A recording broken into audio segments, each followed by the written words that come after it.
आपला हा जो व्हिडिओ आहे हा 3ऱ्या गुरुवारचा आहे आणि व्हिडिओ बघा किती सुंदर झाला आहे।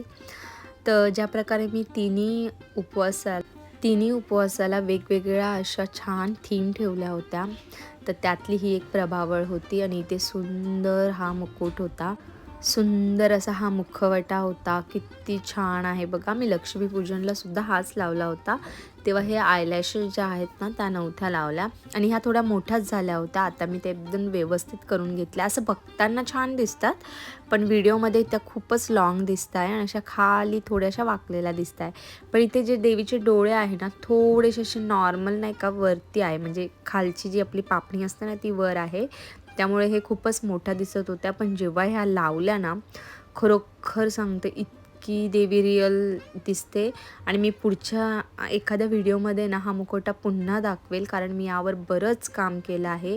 आणि जे देवीचे तुम्हाला ब्लॅक हेअर्स दिसत आहे ना पेंट केलेले, तिथे मी रिअल हेअर लावले आणि ज्या आयलॅशेसचं जे काम आहे ना ते सुद्धा मी खूप सुंदर केलं आहे आणि इतका छान दिसत होता ना हा। आणि आज ना मला देवीला वेणीसुद्धा लावायची होती, तर मी छान अशी आहे ना वेणीसुद्धा आणली होती। तर इथे नॉर्मल अशी ना 120 की 100 रुपीजची ही आणलेली आणि याला आहे ना छान अशी वेणी घालून घेतली, जशी आपण अगदी लूज वेणी घालतो ना त्याप्रमाणे। तर बऱ्याच ताईंच्या ह्या कमेंट्स आलेल्या की ताई हा मुखवटा जो आहे तो कुठून घेतला आहे। तर माझ्याकडचे जे सगळे मुखवटे आहे ना हे बाप्पा मोरया स्टोअरमधून घेतले आहे दादरला। तुम्ही नेटवर सर्च केलं, आता बरेच लोक त्यांच्याविषयी रील्स बनवत आहेत। तर हे जे शॉप जे आहे ना इथे मी बऱ्याच वर्षापासून जाते, पण हे सोशल मीडियामुळे आज त्यांचं नाव इतकं फेमस झालं आहे। छान आहे, रिजनेबल आहे आणि दादरला तुम्ही कुठेही गेलात ना तर बरेच सुंदर सुंदर असे देवीचे मुखवटे तुम्हाला मिळून जातील।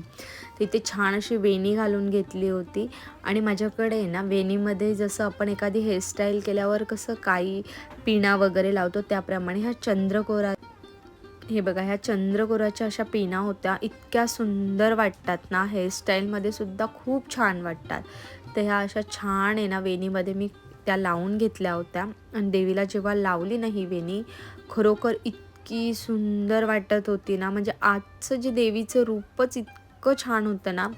सगळ्याच देवींचं रूप आत्तापर्यंत बनवलेलं सुंदरच होतं, पण हा जो फेस आहे ना हा अगदी असा रिअल वाटत होता। म्हणजे ते आपण ज्या तुळजाभवानी किंवा महालक्ष्मीचं जे स्वरूप बघतो ना ते बघितल्यानंतर ती देवी वाटतेच, पण हे खरीखुरी देवी म्हणजे अगदी खरंच असं वाटतं की देवी आहे म्हणून। इतकं सुंदर वाटत होतं। आणि एक ताईंनी मला कमेंट्स केली होती की ताई तुम्ही स्वास्तिक जे आहे ते चुकीचं काढता।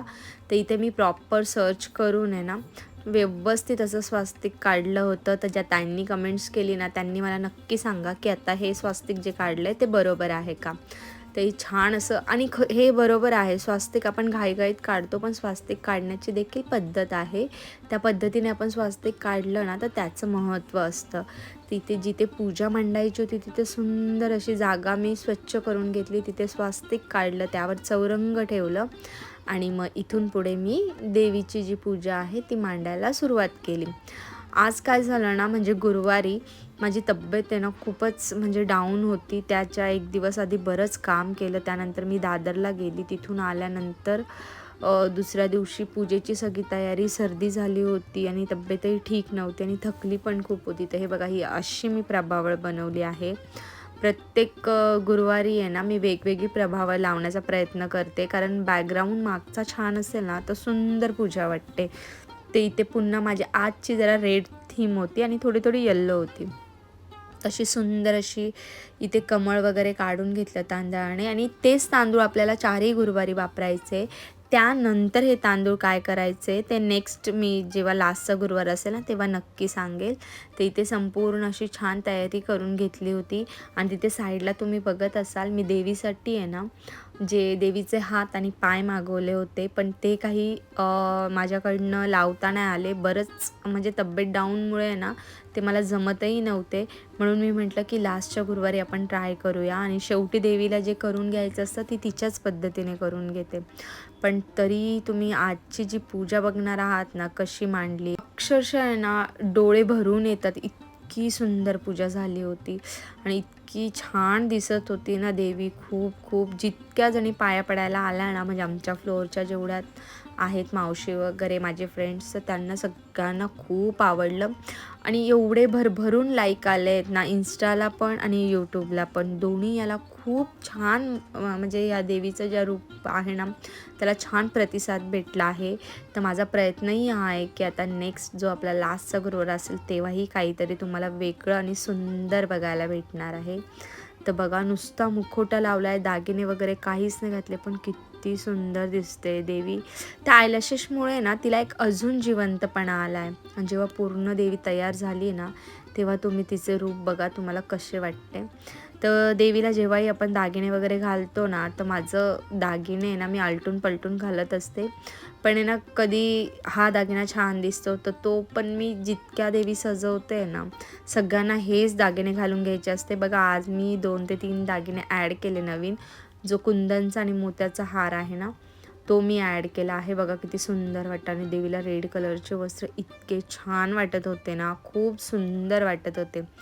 त्यानंतर हा जो गजरा आहे तो बहिणीने बनवला होता, हा घरीच बनवला होता. दादरला जेव्हा मी गेली ना तेव्हा मी हे फुलं घेऊन आली होती. एका ताईंनी मला ह्या कानातल्यांबद्दल विचारलं, तर दादरला जे ज्वेलरी मार्केट आहे ना त्याच्या बाहेर जे लागतात ना असे स्टॉल लागतात, तिथून हे मी घेतले आहे. आय थिंक हे 350ला घेतले आहे. खूप सुंदर आहे आणि ना जेव्हा घेतले ना ते एवढे असं वाटत नव्हतं, इतके सुंदर देवीला, पण जेव्हा देवीने घातले ना खरोखर सांगते इतके छान दिसत होते ना हे इयरिंग्स.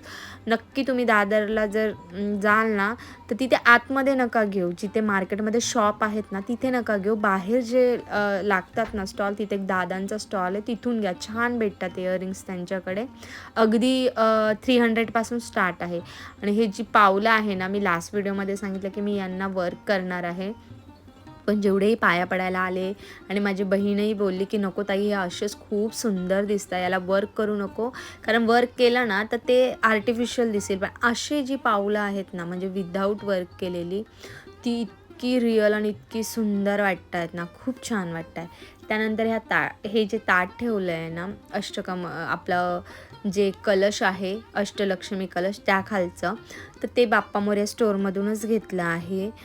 त्याची एक्झॅक्टली आता मला प्राईस लक्षात नाही, पण त्यांच्या वेबसाईटवर दिली आहे. हे 12 इंच आणि 18 इंच दोन याच्यात आहे. मी मोठं घेतलं आहे आणि खूप सुंदर आहे. याच्यामुळे ना पूजेमध्ये इतकं छान म्हणजे शोभा वाढते, खूपच छान वाटतं. म्हणजे यावर काहीच ठेवायची गरज नाही, हे नुसतं ताट पण पूजेत सजवलं ना खूप सुंदर वाटतं.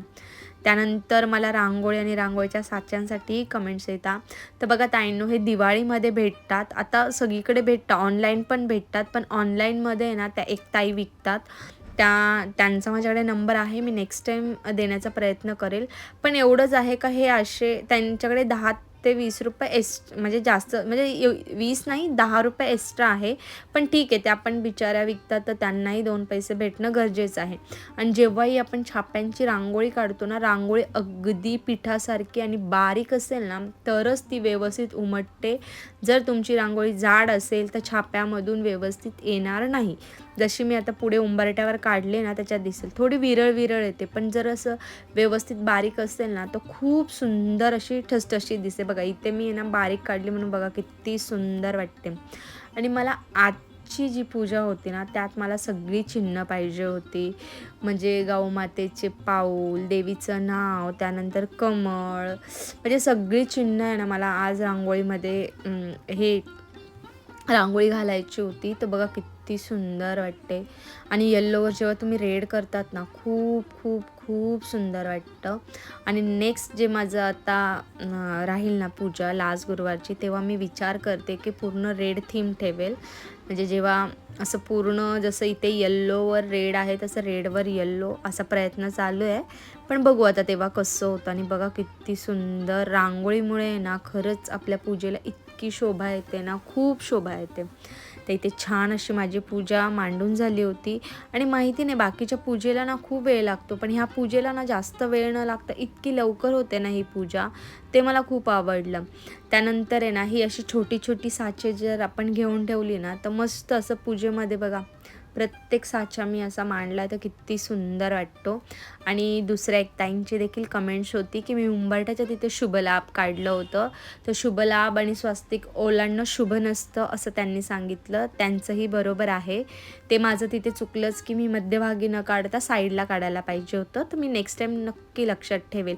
बघा अशाच छोट्या छोट्या गोष्टी मी कधीच काढत नाही, पण त्या दिवशी काय माहिती मी अचानक काढलं, नाही तर माझं शुभलाभ हे साईडला असतं किंवा मी कुठलेही चिन्ह उंबरट्यात काढत नाही. तर त्या ताईंनी मला कमेंट्स केली. म्हणजे बघा मी कमेंट्स का करायला लावते याचसाठी की आम्ही नकळत आमच्याकडनंही चुका होतात, नाही होत असे नाही. तर बघा किती सुंदर असं रांगोळी वाटते. तर आता मी नेक्स्ट टाईम जेव्हा रांगोळी काढेल ना, ही गोष्ट मी नक्की लक्षात ठेवेल. दुसऱ्या ताईंनी मला स्वस्तिकबद्दल सांगितलं. म्हणजे बघा आपल्याकडनं होणाऱ्या चुका कोणाच्या तरी कमेंट्समुळे ना त्या होत नाही आणि त्याचं जे लाभ आहे ना त्या ताईंना देखील भेटतं. म्हणून ताईंना कमेंट्स करत जा. पूजेमध्ये काही कमी राहिली तर ती देखील सांगत जा. तर इथे छान अष्टकमल पुन्हा एकदा मी ठेवून घेतला, त्यात दिलेले साहित्य वगैरे. आता हे याचे सगळे डिटेल्स ना ह्या पूजेत नाही सांगू शकत, कारण मग खूपच लॉंग व्हिडिओ होईल त्यामुळे. तर इथे सुंदर असं जे आहे ना हा अष्टकमलचा जो कळश आहे, अष्टलक्ष्मी कळश, तर हा इतका सुंदर आहे ना. म्हणजे हे बघा ना दिसायला किती सुंदर वाटतं आणि पूजेमध्ये किती छान वाटतं. आणि बऱ्याच ताईंचा अशी देखील कमेंट्स आहे की ताई तुम्ही जे फुलं आणतात ते कुठून आणतात. तर जिथे आपलं फुलांचं मार्केट असतं मुंबईत, तर बघा दादरलाही खूप छान स्वस्त आणि चांगली फुलं मिळतात. त्यानंतर कल्याणलाही आहे ना इथे एक मार्केट आहे, पत्री पूल म्हणून आहे ना, तिथे एक फूल मार्केट आहे. तिथे सुद्धा फुलं छान भेटतात माझ्या इथे. मी दादर साईडला गेली तर दादरला घेते आणि हे जे फूल मार्केट आहे पत्री पूलचं ते अगदी माझ्या इथे जवळच आहे. त्यामुळे मला तिथेही छान फुलं मिळून जातात आणि फुलं असली की मग पूजा अजून सुंदर वाटते. त्यानंतर इथे इतकं छान म्हणजे आणि ते चिन्ह आहेत ना, ती बघा किती सुंदर वाटत आहे. फक्त माझं असं म्हणणं होतं की ही ब्लॅक जे आहे त्यावर चिन्ह, त्याच्या जागी ना ते येल्लो पाहिजे होतं खाली ब्लॅकच्या जागी, आणि त्याच्यावर रेड चिन्ह पाहिजे होती किंवा दुसरा कुठलाही कलर. आणि हा सुद्धा बहिणीने हाताने विणलेला हा जो गजरा आहे ना तो आहे. तर इथे सुंदर पूजा मांडली आणि हे कुरिअर आलं. अक्षरशः मी विचारात पडली की हे कुरिअर नक्की आलं कुणाचं. तर जेव्हा मी त्यांचं ते लेटर वाचलं तर मला एवढं छान वाटलं ना की गुरुवारच्या दिवशीच त्यांनी पाठवलं. तर हे स्वामीमय वाती म्हणून आहे ना ताईंचा एक घरगुती छान बिझनेस आहे. ताईंकडे तुपाचे, प्युअर तुपाचे आणि शुद्ध तुपाचे असे छान दिवे भेटतात. ताईंकडे कस्टमाइज दिवे देखील भेटतात आणि मार्केटमध्ये नॉर्मली तुम्हाला तुपाचे दिवे सगळीकडे भेटतील, पण ताईंकडे वेगळं असं काय आहे ते मी तुम्हाला सांगणार आहे. ताईंकडे ना लक्ष्मीसाठी स्पेशली गुलाबाचा जो सुगंध येतो, गुलाबाच्या पाकळ्यांचा स्पेशली तुपाचा दिवा भेटतो. स्वामींसाठी चाफ्याच्या फुलांचा दिवा भेटतो. ताईंकडे इतक्या व्हरायटी आहे ना, जो आपण बघा तुपाच्या दिव्यामध्ये आहे ना लक्ष्मीला प्रिय असणाऱ्या वस्तू जसं दालचिनी, नंतर लवंग, त्यानंतर इलायची, त्यानंतर बऱ्याच गोष्टी ज्या लक्ष्मीला प्रिय आहेत ना, कमळकट्ट्याच्या बिया, हे सगळं आपल्याला कुठून एक एक आणा आणि टाका. तर ताईंकडे याचं सगळं मिश्रित असलेलं प्रत्येक गोष्ट असलेले सुद्धा दिवे भेटतात. आणि तुम्हाला स्पेशली काही कस्टमाइज करून पाहिजे असेल तर ते देखील ताईंकडे दिवे भेटतात. आणि हे मी लावलेली आणि जवळजवळ हा पंतीतला दिवा आहे ना 1 तासापर्यंत हा छान जळला आणि मस्त आहे, खूप छान आहे. आणि जसा डब्बा उघडला ना इतका सुंदर सुगंध आला. तर ताईंकडे ना इतक्या प्रकारची दिवे तुम्हाला भेटतील ना, इलायची टाकलेला दिवा, दालचिनी दिवा, त्यानंतर वेगवेगळ्या फुलांचा दिवा, त्याच्यामध्ये पाकळ्या असलेला दिवा, अशा वेगवेगळ्या प्रकारचे ताईंकडून तुम्हाला दिवे भेटणार आहे. त्यांचा नंबर आणि त्यांचं नाव मी तुम्हाला डिस्क्रिप्शनमध्ये देते. इथे वरतीही देण्याचा प्रयत्न करते. त्यांचा नंबर ताईंना नक्की कॉन्टॅक्ट करा. आणि बघा, जे घरी बसून असं काहीतरी छान म्हणजे मिलावट न करता शुद्धतेने आणि म्हणजे आपली भावना शुद्ध ठेवून जर काही करत असतील ना, तर मी तर म्हणते त्यांना तुम्ही सपोर्ट करणं खूप गरजेचं आहे. कारण मार्केटला पण भेटतात ना, त्यात वॅक्स मिक्स असतं, ते प्युअर नसतात. ताईंचे ना, जेव्हा तुम्ही डब्बा तुमच्या घरी येईल ना, तुम्हाला स्वतःच कळेल की हे खरोखर तुपाचे आहे आणि किती छान म्हणजे हे प्रज्वलित होतात. तर नक्की ताईंना कॉन्टॅक्ट करा. ताईंकडनं हे दिवे घ्यायला विसरू नका. आणि दर मंगळवारी, शुक्रवारी, गुरुवारी जर तुपाचा दिवा आपण लावला ना, खूप शुभ असतो. खूप तुळशीजवळसुद्धा तुम्ही शुक्रवारी लावला ना, खूप शुभ असतं. आणि त्यानंतर बघा, आपण असं स्पेशली लक्ष्मीसाठी सुद्धा तुम्ही कस्टमाइज करून घेऊ शकता दिवा. आणि हे बघा, जेव्हा हे दिवे लावले इतकं छान आणि ताईंनी इतकं सुंदर पत्र पाठवलं आहे. ते मी नेक्स्ट व्हिडिओमध्ये नक्की तुम्हाला सांगेल ताईंनी काय लिहिलं आहे. आणि ताई खूप श्रद्धेने बनवतात. त्याच्यात भीमसेन कापूर त्यांनी वापरला आहे. आणि जेव्हा बघा, हे तुपाचा दिवा जेव्हा आपण पूजेत वापरतो ना, किती पॉझिटिव्ह वाटतं. आणि हा जो दिवा आहे ना पंतीतला, तो स्पेशली मला खूप म्हणजे खूपच आवडला होता. त्यानंतर आहे ना, ॲक्च्युली पहिले देवपूजा करून घेतली, त्यानंतर ही पूजा मांडणी केली आहे. पण व्हिडिओ मागे पुढे झाला आहे. ही पूजा पहिले होती आणि त्यानंतर मी जे आहे ती देवीची पूजा मांडून घेतली होती दुपारी वगैरे. त्यानंतर इथे छान गणपती बाप्पाचा अभिषेक वगैरे करून घेतला. जर सकाळी तुम्ही गणपतीचा आणि देवीचा अभिषेक करून घेतला असेल ना, पुन्हा पूजेत अभिषेक करण्याची आवश्यकता नाही आहे. इथे तुम्ही पूजा करून घेतली ना, तर मग पुन्हा करण्याची आवश्यकता नाही. आणि मी दर गुरुवारी असा स्वामींचा अभिषेक करून घेत असते दुधाने आणि पाण्याने. तर इतकं सुंदर ऊन येतं ना, तेव्हा बघा स्वामींवर जेव्हा ऊन पडतं ना, किती छान दिसतात स्वामी. तर ज्या ज्या ताईंनी मूर्त्या घेतल्या आहेत त्यांना तर माहितीच आहे मी कुठून घेतली आहे. पण जे नवीन दादा आणि ताई जे आपल्या सोबत जोडले जात आहेत, ते अजूनही प्रश्न करतात की ताई तुम्ही मूर्ती कुठून घेतली. तर यावर ऑलरेडी आपल्या चॅनलवर व्हिडिओ आहे, पण मी पुन्हा एकदा तो व्हिडिओ बनवणार आहे. कारण बऱ्याच ताईंची आणि दादांची कमेंट्स असते की ताई तुम्ही मूर्त्या कुठून घेतल्या आहे, स्वामींची मूर्ती कुठून घेतली आहे.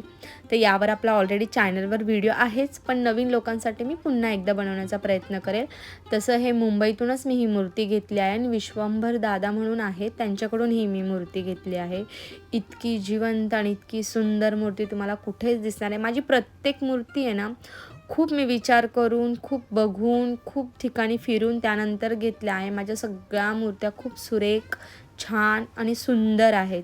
म्हणून खूप लोकांचे कमेंट्स येतात की ताई कुठून मूर्ती घेतली आहे. फक्त खंडोबाची जी मूर्ती आहे ती फिनिशिंग, ती जी रेखीवपणा आहे तो मला इथे नाही भेटला. म्हणून ही मूर्ती मी जी आहे ती जेजुरीहून घेतली आहे. खंडोबाची जी मूर्ती आहे ती जेजुरीहून घेतली आणि बाकीचे सगळे जे देव आहे ते मुंबईतूनच घेतले आहे. शिवाजी महाराज चौक, शिवाजी चौक म्हणून असंच ओळखलं जातं कल्याणमध्ये. कल्याण वेस्टला आहे, तिथे पूजा भांडार म्हणून आहे, तिथून ह्या मूर्त्या घेतल्या आहे. आता नेक्स्ट जेव्हा मी व्हिडिओ बनवेल ना, त्यात पुन्हा एकदा दादांचा नंबर आणि त्या शॉपचा जमलं तर व्हिडिओ देण्याचा प्रयत्न करेल. त्यानंतर मला एक कमेंट्स होती की ताई स्वामींचे वस्त्र तू कुठून घेते. तर स्वामींचे वस्त्र हे मी स्वतः बनवते, मुकुटही आणि वस्त्रही. तर हे जे वस्त्र घातलं आहे ना, ते कांदिवलीचं मठ आहे, तर तिथे हे वस्त्र दिले होते. ते सेम मी माझ्या स्वामींनासुद्धा शिवले होते. त्यांनासुद्धा वस्त्र खूप आवडले आणि मी मठाचीसुद्धा ऑर्डर घेते. मोठ्या स्वामींची मूर्ती असेल, 5 फूट असेल, 4 फूट असेल, 3.5 फूट असेल, तर आपण 3 इंच ते अगदी 5 ते 6 फुटापर्यंतच्या मूर्तीपर्यंतची आपण ऑर्डर घेतो. प्रत्येक देवांची मी ऑर्डर घेते, पण सध्या स्वामींच्या वस्त्र मेन माझं काम आहे, तर मी तेच घेते आणि स्वामी मला दुसरं काम करूनही देत नाही. माझं स्वामींचेच वस्त्रांचं काम इतकं असतं की बाकी गोष्टींना खरोखर वेळ भेटत नाही. तिथे छान पूजा करून घेतली होती. माझ्या कानाला मला दुसरे वस्त्र शिवायचे, कारण हे रेडच घालून घालून माझा कानाही बोर झाला असेल. पण काय करू, खरंच वेळ नाही भेटत ते. म्हणजे कानांचे जे वस्त्रांच्या ऑर्डर आहेत ना, इतक्या येतात ना, पण कानांचे जे वस्त्र आहे ना त्याला वर्क खूप असतं आणि मेन वर्कलाच खूप वेळ लागतो, म्हणून मी त्या सध्या घेत नाही. आणि स्वामींचे जे वस्त्र आहे ना त्याच्याच ऑर्डर मी सध्या घेते. तर बरेच प्रश्न आहे तुमचे, मला जमेल तितकं मी देण्याचा प्रयत्न केला आहे. आणि देवीचं लूक कसं वाटतं आहे, देवीची पूजा कशी झाली हे नक्की बघा. शॉर्टमध्ये सुद्धा दिले, इंस्टाग्रामवर सुद्धा मी टाकलं आहे. आणि इथे सकाळची जी गुरुवारची पूजा होती काहीशी अशी केली होती. आणि या दुर्वा बघा किती फ्रेश आणि किती छान आहेत. गणपती बाप्पाला जेव्हा दुर्वा आपण अर्पण करतो ना, खूप खूप छान वाटतं गणपती बाप्पाला जेव्हा दुर्वा देतो तेव्हा. आणि बघा इथे छान मी दर आता गुरुवारी आहे ना देवीला वेणी लावते ना, तर देवी खूप सुंदर दिसते. स्वामींना चाफ्याची फुलं असतात. गणपती बाप्पाला आज झाडाला फूल नाही आलं त्यामुळे. आणि इथे बघा छान उंबरटा लेपन करून घेतलं होतं. आणि हे खरोखर शुभ लाभ जे आहे ना ते साईडला काढा, असं मध्यभागी माझ्यासारखं काढू नका. त्या ताईंचं बरोबर होतं, कारण ते ओलांडलं जातं म्हणून. आणि इथे बघा माझी देवी किती सुंदर दिसते. तुम्हाला सांगू, असं म्हणजे 1% सुद्धा असं वाटत नव्हतं की हे देवीचं जे रूप आहे ना ते म्हणजे आर्टिफिशियल किंवा असं वेगळं आहे.